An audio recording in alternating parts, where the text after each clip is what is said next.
안녕하십니까, 용서 목사입니다. 오늘 함께 나눌 말씀은 야고보서 4장 7절과 8절 두 구절입니다. 하나님은 우리에게 가장 좋은 것을 주기를 원하시죠. 그래서 하나님은 세상의 것을 좋은 것으로 인정하시지 않습니다. 왜냐하면 이 세상은 육신의 정욕과 안목의 정욕과 이생의 자랑으로 이루어져 있기 때문이에요. 그게 바로 나인 것이죠. 그래서 성경이 말하는 세상이라는 것은 바로 나를 말하는 거예요. 왜냐하면 이 세상이 나라고 하는 자아에 확대된 것이기 때문이죠. 그래서 이 세상에서 우리는 서로 공감대가 자연스럽게 형성되는 거예요. 노력하지 않아도 애쓰지 않아도 인지상정, 측은지심. 내가 욕심이 있으면 저 사람도 욕심이 있는 것이고 내가 아프면 저 사람도 아픈 것입니다. 그런데 문제는 우리는 결코 하나님과는 공감대가 전혀 형성되지 않는다는 사실이에요. 마치 그분이 저 멀리 있는 어떤 초월적인 존재로만 여겨지고 내가 이 땅에서 날마다 몸소 겪는 고난과 현실의 무게와는 아무런 상관이 없는 분으로 느껴지기 때문입니다. 그러니까 하나님의 말씀이라는 것도 전혀 공감이 되지 않는 것이죠. 공감이 되지 않으니까 재미가 없는 것이고 재미가 없으니까 또 관심도 안 가게 되는 것이죠. 그것이 어찌 보면 인간의 자연스러운 고집인지도 모르겠습니다.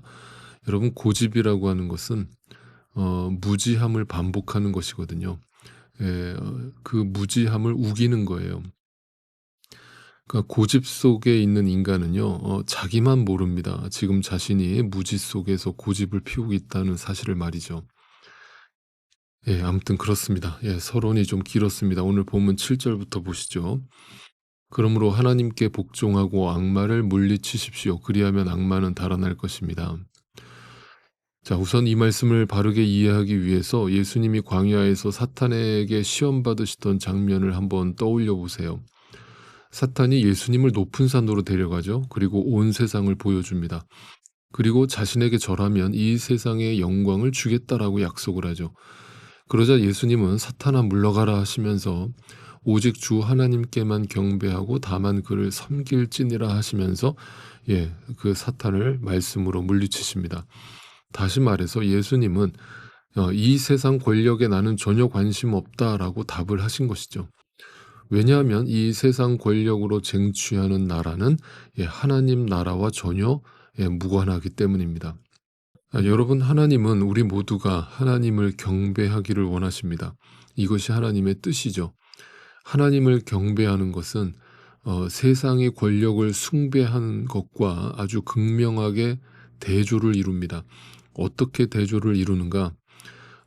이것을 좀 더 깊이 이해하기 위해서 먼저 그 인간이 만든 인문학에 대해서 좀 이해를 해보세요. 여러분, 인문학이라고 하는 것은 인간 정신의 어떤 진지함을 노래하는 것이거든요. 그러니까 인문학이라고 하는 것은 그러니까 인류 역사와 인간이 처한 어떤 현실들을 대하면서 이런 질문을 던지는 거예요. 인간의 정체성은 무엇인가?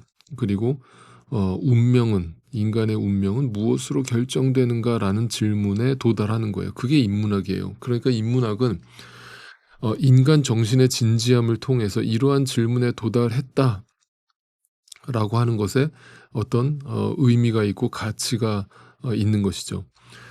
즉 인문학이라고 하는 것은 인간이 이 거대한 질문, 인간이란 누구이며 인간의 운명은 무엇으로 결정되는가라고 하는 이 질문에서 시작해서 이 질문으로 끝이 나는 겁니다. 그 질문으로 끝이 난다라고 하는 것은 인문학의 한계죠. 그 한계는 그 질문에 스스로 답을 내리지 못한다라고 하는 것에 있죠. 그래서 그 인문학의 꽃이라고 하는 그 철학의 결론이라고 하는 것은 결국 그 모든 인간의 진지한 질문에 나도 모른다라고 끝을 내고 있는 것입니다. 왠지 모른다라고 답을 하면 좀 철학적인 것 같고 멋있는 것 같고 뭔가 답이 있다라고 말하면 뭔가 유치해 보이는, 예, 이러한 모순 속에서 인간은 오늘도 방황을 하는 것입니다. 방황이라고 하는 것은 결국 낭비하는 것이고 허비하는 것이죠. 예, 그런데 하나님은 그렇게 우리에게 그 수많은 질문들을 스스로 던지게 하심으로 네, 방황을 하게 하시는 것이거든요. 그 방황을 허락하시는 것입니다. 그 방황의 허락을 통해서 시간을 낭비하게 하시고 허비하게 하시는 것입니다. 근데 그게 또 은혜예요. 네. 이것을 이제 우리가 성경의 시선, 말씀의 시선으로 보게 되면 결국 우리는 인생에서 그 시간을 낭비하고 허비하게 됨을 통해서 네, 하나님이라는 존재를 더 명확하게 알아가게 되는 것입니다. 자, 오늘 본문으로 다시 돌아가서 그렇다면 왜 우리는 하나님께 복종할 수 없는가? 왜 우리는 하나님을 온전히 경배할 수 없는가? 왜 우리는 오늘도 사탄이 던져주는 이 세상의 유혹에 나가 자빠지는가? 나는 누구인가? 나는 어디를 향해 가고 있는 것인가? 그렇다면 나는 앞으로 어떻게 하며 살아야 되는가라고 하는 그 수많은 질문 앞에 예, 오늘 성경은 우리에게 그 답을 제시하고 있는 것입니다. 자, 8절을 보시죠. 하나님께로 가까이 가십시오. 그리하면 하나님께서 가까이 오실 것입니다. 죄인들이여 손을 깨끗이 하십시오. 두 마음을 품은 사람들이여 마음을 순결하게 하십시오. 자, 하나님과 가까이 하게 된다라고 하는 것은 반대로 세상과 자연스럽게 멀어진다는 것을 의미합니다. 그런데 이제 우리는 하나님께 뭔가 가까이 가는 것 같다가도 여전히 뭔가 제자리 걸음을 하는 듯한 그 감정에 휩싸이는 이유는 뭐냐면 결국 내 마음에 아직도 두 마음을 품고 있기 때문이라는 거예요. 예, 그게 이제 영적 간음이라고 야고보 사도는 말했죠. 그런데 우리에게는 양심의 가책이라는 게 있어서 그런 어떤 영적 간음이라고 스스로 느낄 때 '내가 이대로 있어서 되나? 이대로 있으면 안 되겠다.'라는 생각에 빠지게 되고 결국 그 낭비와 허비를 할 수 없기 때문에 그 시간을 견디지 못하고 나름 거기서 스스로 빠져나오려고 애를 쓰게 되는 거죠. 그래서 나름대로 자신이 하나님께 가까이 가 보려고 애를 쓰는 거예요. 막 기도도 막 부르짖어 해 보고 능력 있다는 목사님들 집회도 쫓아다녀 보고 막 성경 공부도 열심히 해 보지만 예, 오래가지를 못하는 거예요. 그 이유는 그러한 행동이 하나님을 가까이 하는 것이 아니라 오히려 그 마음이 하나님에게서 멀어져 있음을 스스로 보여주는 네, 증거에 지나지 않기 때문인 거예요. 자, 이 모든 것이 결국은 앞에 6절에서 이야기했듯이 하나님께서 주시는 더 큰 은혜를 알지 못하기 때문에 경험하지 못했기 때문에 생겨나는 예, 현상이라는 거예요. 네, 그것을 오늘 본문을 이야기하고 있는 거예요. 그러니까 우리에게 하나님께 가까이 가도록 노력하라라는 이야기가 결코 아닌 거예요.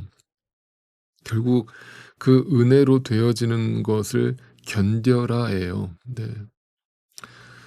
자, 마지막으로 이런 이야기를 해보겠습니다. 아직도 한국의 많은 신앙인들이 어떤 한국의 정치 상황을 바라보면서 장로 대통령이 나오면 한국 땅이 바로 서고 하나님 뜻대로 통치될 것이다라고 주장하시는 분들이 여전히 많이 있습니다. 물론 한 나라의 위정자가 예수를 믿는다라고 하는데 뭐 그것이 나쁠 것이 어디 있겠습니까마는 이러한 조건을 요구하고 소원하다 보면 우리라고 하는 존재는 자꾸 착각을 해버리는 게 문제죠. 어떤 착각을 합니까? 예수 믿는 장로 대통령이 나오면 이 세상이 요구하는 나라와는 비교할 수 없는 아주 훌륭하고 거룩한 나라가 될 것이다라고 예, 착각을 하는 것이죠.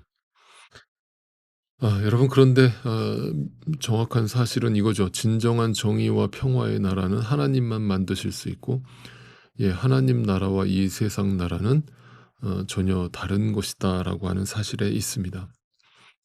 자, 이러한 어떤 인간의 천박한 인식이 오히려 하나님께 가까이 가는 것이 아니라 오히려 하나님께로부터 멀어지게 되는 그런 계기가 될 수 있음을 예, 우리는 분명히 인식할 필요가 있겠습니다. 예, 오늘 말씀은 더 할 말이 많은데 내일 이어서 나누도록 하겠습니다.